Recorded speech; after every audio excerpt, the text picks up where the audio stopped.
आगे बढ़ते हैं। आपको बताएं, चेयरमैन और डिप्टी चेयरमैन सेनेट का इलेक्शन कल होगा। पीटीआई ने सेनेट इलेक्शन से बाइकआउट का फैसला कर लिया। तहरीक इंसाफ की सियासी और कोर कमेटी ने सेनेट के चेयरमैन और डिप्टी चेयरमैन के इंतखाबात को गैर आइनी करार देते हुए अदालत में चैलेंज करने का ऐलान किया है। कोर कमेटी का कहना है कि ऐवान नामुकम्मल है। चेयरमैन और डिप्टी चेयरमैन का इंतखाब गैर आइनी होगा। चेयरमैन और डिप्टी चेयरमैन सेनेट का इंतखाब खैबर पख्तूनख्वा के 11 सेनेटर्स के बगैर होगा। ईवान बाला के 96 के हाउस में से 85 अरकान वोट डालेंगे। सदर आसिफ जरदारी ने सेनेट इजलास कल सुबह 9 बजे बुला लिया। सदर मुमलिकत की जानिब से नामजद करदा ईवान बाला के सीनियर रुकन इसहाक डार इजलास की सदारत करेंगे। इजलास के आगाज में 9 मुंतखब सेनेटर्स हलफ उठाएंगे। हल्फ के बाद चेयरमैन और डिप्टी चेयरमैन का इंतखाब होगा। तहरीक इंसाफ की सियासी कमेटी और कोर कमेटी ने चेयरमैन व डिप्टी चेयरमैन सेनेट के इंतखाब को गैर आइनी करार दे दिया। जराये के मुताबिक तहरीक इंसाफ ने चेयरमैन व डिप्टी चेयरमैन सेनेट के इंतखाब का बाइकाट करने का फैसला कर लिया। चेयरमैन और डिप्टी चेयरमैन सेनेट के इलेक्शन के लिए अदालती जंग भी लड़ी जाएगी। उधर हुकूमत ने चेयरमैन और डिप्टी चेयरमैन सेनेट के इलेक्शन के बाद 16 अप्रैल को पार्लियामान का मुश्तरका इजलास बुलाने का फैसला कर लिया। सदर पाकिस्तान आसिफ जरदारी पार्लियामान के मुश्तरका इजलास से खिताब करेंगे। नाजरीन, पाकिस्तान स्टॉक एक्सचेंज ने एक और संगे मील अबूर कर लिया है। 100 इंडेक्स 69,000 की नफसियाती हद भी अबूर कर गया है। आज कारोबार के आगाज में मार्केट में मस्बत रुझान देखा गया। 100 इंडेक्स में 848 पॉइंट्स का इजाफा हुआ, जिसके बाद इंडेक्स 69,264 की सतह पर पहुंच गया है। Chief justice Peshawar high court Mohammad Ibrahim Khan का अपने एजाज़ में मुनक़िदा फुल कोर्ट रेफरेंस से खिताब। कहा कि मैंने कोई समझता है कि दादरसी कानून के मुताबिक नहीं हुई तो क़यामत के दिन हाजिर हूँ। मैंने कानून के मुताबिक फ़ैसले किए, मगर हमें सियासी जमात से मंसूब किया गया। हमारे कानून के मुताबिक ये फ़ैसलों पर सियासी जमातों ने तनकीद का निशाना बनाया। इन फ़ैसलों की मुझे बहुत बड़ी कीमत चुकाना पड़ी। 31 साल के अरसे में 15,000 फैसले दिए, सिर्फ 509 सुप्रीम कोर्ट में चैलेंज हुए, 279 को बरकरार रखा गया। पेशावर हाई कोर्ट आइन और कानून के मुताबिक फैसले करती रहेगी।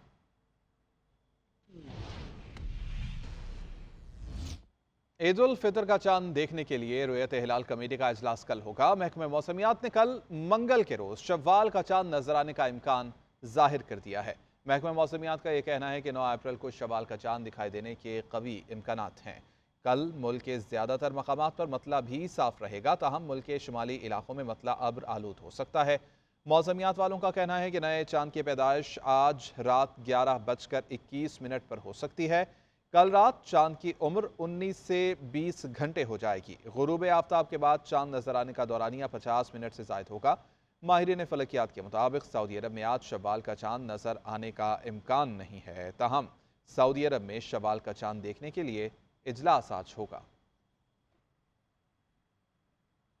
बात करते हैं मौसम के हवाले से। मौसम अपना रंग बदल गया। सिंध और पंजाब के दर्जा हरारत में नुमाया इजाफा हो गया।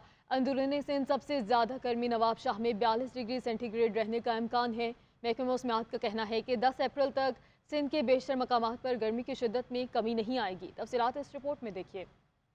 मौसम के रंग ढंग बदल गए। मुख्तलिफ शहरों में मौसम गर्मा ने दस्तक दे दी। कई शहरों के दर्जा हरारत में नुमाया इजाफा, पारा मजीद ऊपर जाने का इम्कान। महकमा मौसमियात ने पेशगोई की है कि कराची का दर्जा हरारत 36 डिग्री सेंटीग्रेड तक ऊपर जा सकता है। अंदरूनी सिंध नवाबशाह में 42 डिग्री तक दर्जा हरारत बढ़ने का इम्कान है। सकर 41, जबकि दादू और हैदराबाद में 40 डिग्री तक पारा ऊपर जा सकता है। लाहौर में आज 35 डिग्री सेंटीग्रेड तक गर्मी पड़ सकती है।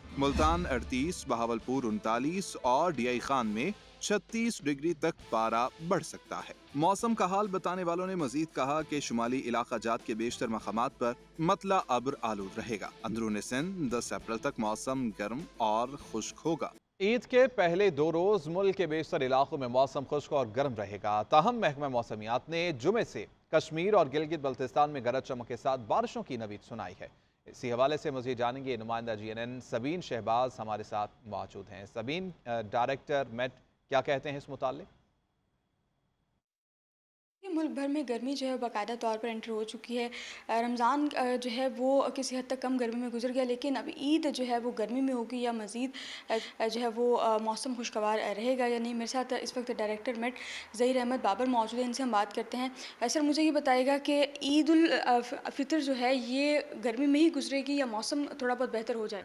जुमेरात के रोज़ तो मुल्क के ज़्यादातर हिस्सों में मौसम खुश्क और गर्मी होगा, लेकिन फिर फ्राइडे से जुम्मे से सोमवार के दौरान मुल्क के ज़्यादातर हिस्सों में गरज चमक के साथ बारिश और आंधी का इम्कान है, जिसमें जो ज़्यादातर मुल्क के जो वस्ती हिस्से हैं इनमें भी, जिसमें सिंध के ज़्यादातर इलाके हैं, बलूचिस्तान के ज़्यादातर इलाके हैं, इन तमाम इलाकों में जुम्मे से सोमवार के रोज़ गरज चमक के साथ बारिश का इम्कान है। बिल्कुल, देखिए ईद का पहला और दूसरा दिन जो है वो गर्म ही रहने की पेशगोई की गई है, लेकिन ईद के वीकेंड पे चूँकि बारिशों का इम्कान है, तो अगर ईद जो है वो जुमेरात की हुई तो ईद का दूसरा तीसरा दिन जो है बारिशों में जाएगा, लेकिन अगर ईद बुध की हुई तो फिर जो है वो जुम्मा, हफ्ता और इतवार 3 दिन जो है बारिशों की तवक्को ज़ाहिर की जा रही है। जी, आपको बताएं, रिटायरमेंट के बाद कानूनी रुकावट तोड़ने और मुख्तलिफ वाक़यात को गलत बयान करने पर जनरल रिटायर्ड बाजवा फैज़ हमीद और दीगर के खिलाफ इंदराज मुकदमा की दरख्वास्त पर समाअत हुई है।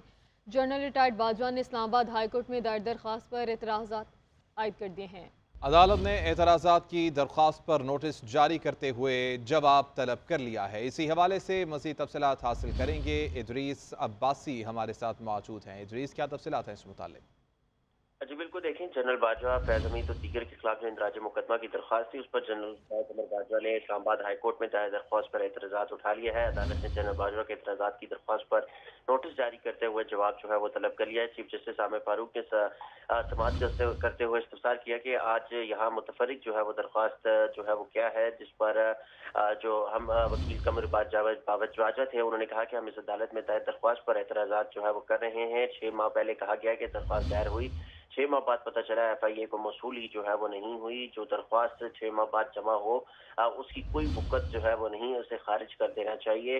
FIA का मौक़िफ़ है, FIA ने मौक़िफ़ अपनाया कि दरख्वास्त आ गई है तो हम कानून के मुताबिक देखकर ही जो है वो फैसला करेंगे। चीफ जस्टिस ने कहा कि ये आम मुकदमा है, ठीक है, बड़े लोग भी इसमें हैं, लेकिन FIA ने पहले देखना है कि इसमें कोई जुर्म बनता है या नहीं। इससे कबल 22 एक केस आया था, उसमें भी सीनियर जजेस ने जो है वो ऑर्डर किया था। चीफ जस्टिस ने कहा कि जिन सीनियर जजेस ने ऑर्डर किया कि मैं उन नाम नहीं लेता, लेकिन मैं वो ऑर्डर जो है वो नहीं करता। जावेद चौधरी के वकील का भी जो है वो दरख्वास्त पे एतराज़ात उठाया। उन्होंने कहा कि अगर मुनासिब हो तो केस डिवीजन बेंच को जो है वो भेज दें। चीफ जस्टिस ने कहा कि देखेंगे कि पर्चा दें या ना दें, मेरा काम ये नहीं, काम फिर भी जो है वो FIA का है। कल को क्या पता FIA कह दे कि पर्चा बनता है या नहीं, ये कहकर जो है वो पर्चा जो है वो नहीं बनता। चीफ जस्टिस ये भी कहा कि कानून और कायदे के मुताबिक जो है FIA इंक्वायरी करके फैसला करे। जी ठीक है, इदरीस अब्बासी साथ ही मौजूद रहिएगा। एक और खबर है नाज़रीन आप तक पहुंचाएं कि पाकिस्तान तहरीक इंसाफ ने चेयरमैन और डिप्टी चेयरमैन सेनेट का इलेक्शन इस्लामाबाद हाई कोर्ट में चैलेंज कर दिया है। इदरीस अब्बासी साथ ही मौजूद हैं। इदरीस अब्बासी, बताएगा इस मुतालिक।